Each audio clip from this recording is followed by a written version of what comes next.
You point, you press, and then you check. Okay? Point, press, check. Point, press, check. Point, press, check. So the inner part is actually thicker than the edge part. Okay. Now, after doing the straight checks, practice your curve checks. Paano yung curve checks? Point, press, and then check. Point, press, check. Point, press, check. Point, press, check. Okay. Paano yun? Now, you stop practicing. Okay. Sample. Now, for this plant, you're not using yellow-green. You have to start with green plus brown. Okay? So, we'll start with your main branch. Okay? So, from here, you point, you press, and then line, up to this point here. When you reach that point, you check. Okay? From that point to this point, that's actually your first leaf. Okay?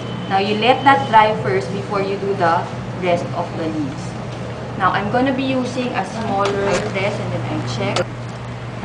And then, from that point, I add more checks going to this second point here. Pero I slightly change the direction of the leaf. Okay? Check, point, press, check. Point, press, check. Point, press, check. Now, you have to follow your imaginary ellipse. Okay. Let it dry. Or you can do the lower part.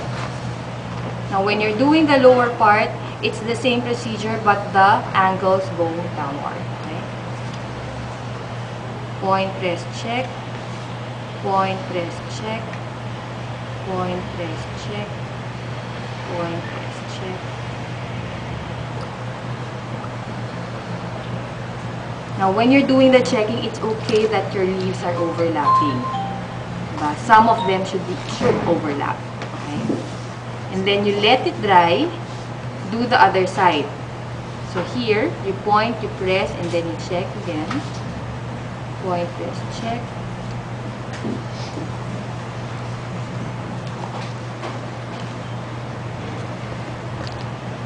So really they have to draw the ellipse? No, that's supposed to be imaginary.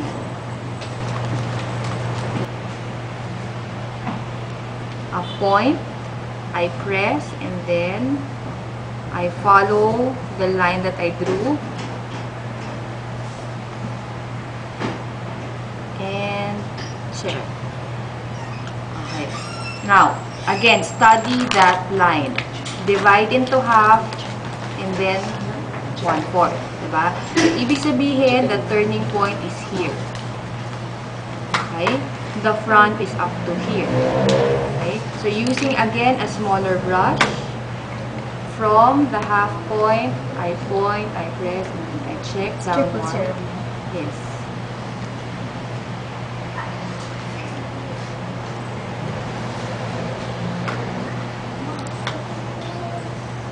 Then here,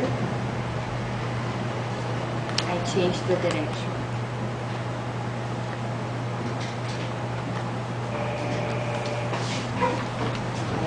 Now, if you're doing it this way, you don't really have to do the other side of the leaf anymore. Yan na lang, sideways siya.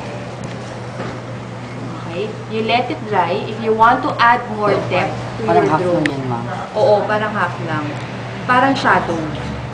For the same color that you use, ma'am? No, the next darker color. So, if you use green plus red for the leaf, you use the green plus black for the shadow. Sides of your leaf. From the peak here, diba, use the same color, and then you point, and then you press, and then you check. Curve checks yun. Point, press, and then check.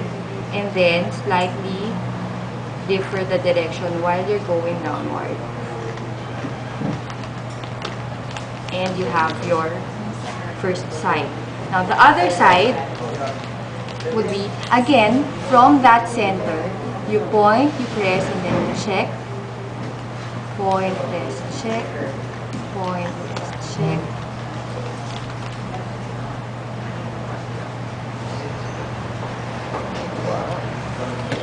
So, sa'yo papunta yung line. Okay? So, parang mirror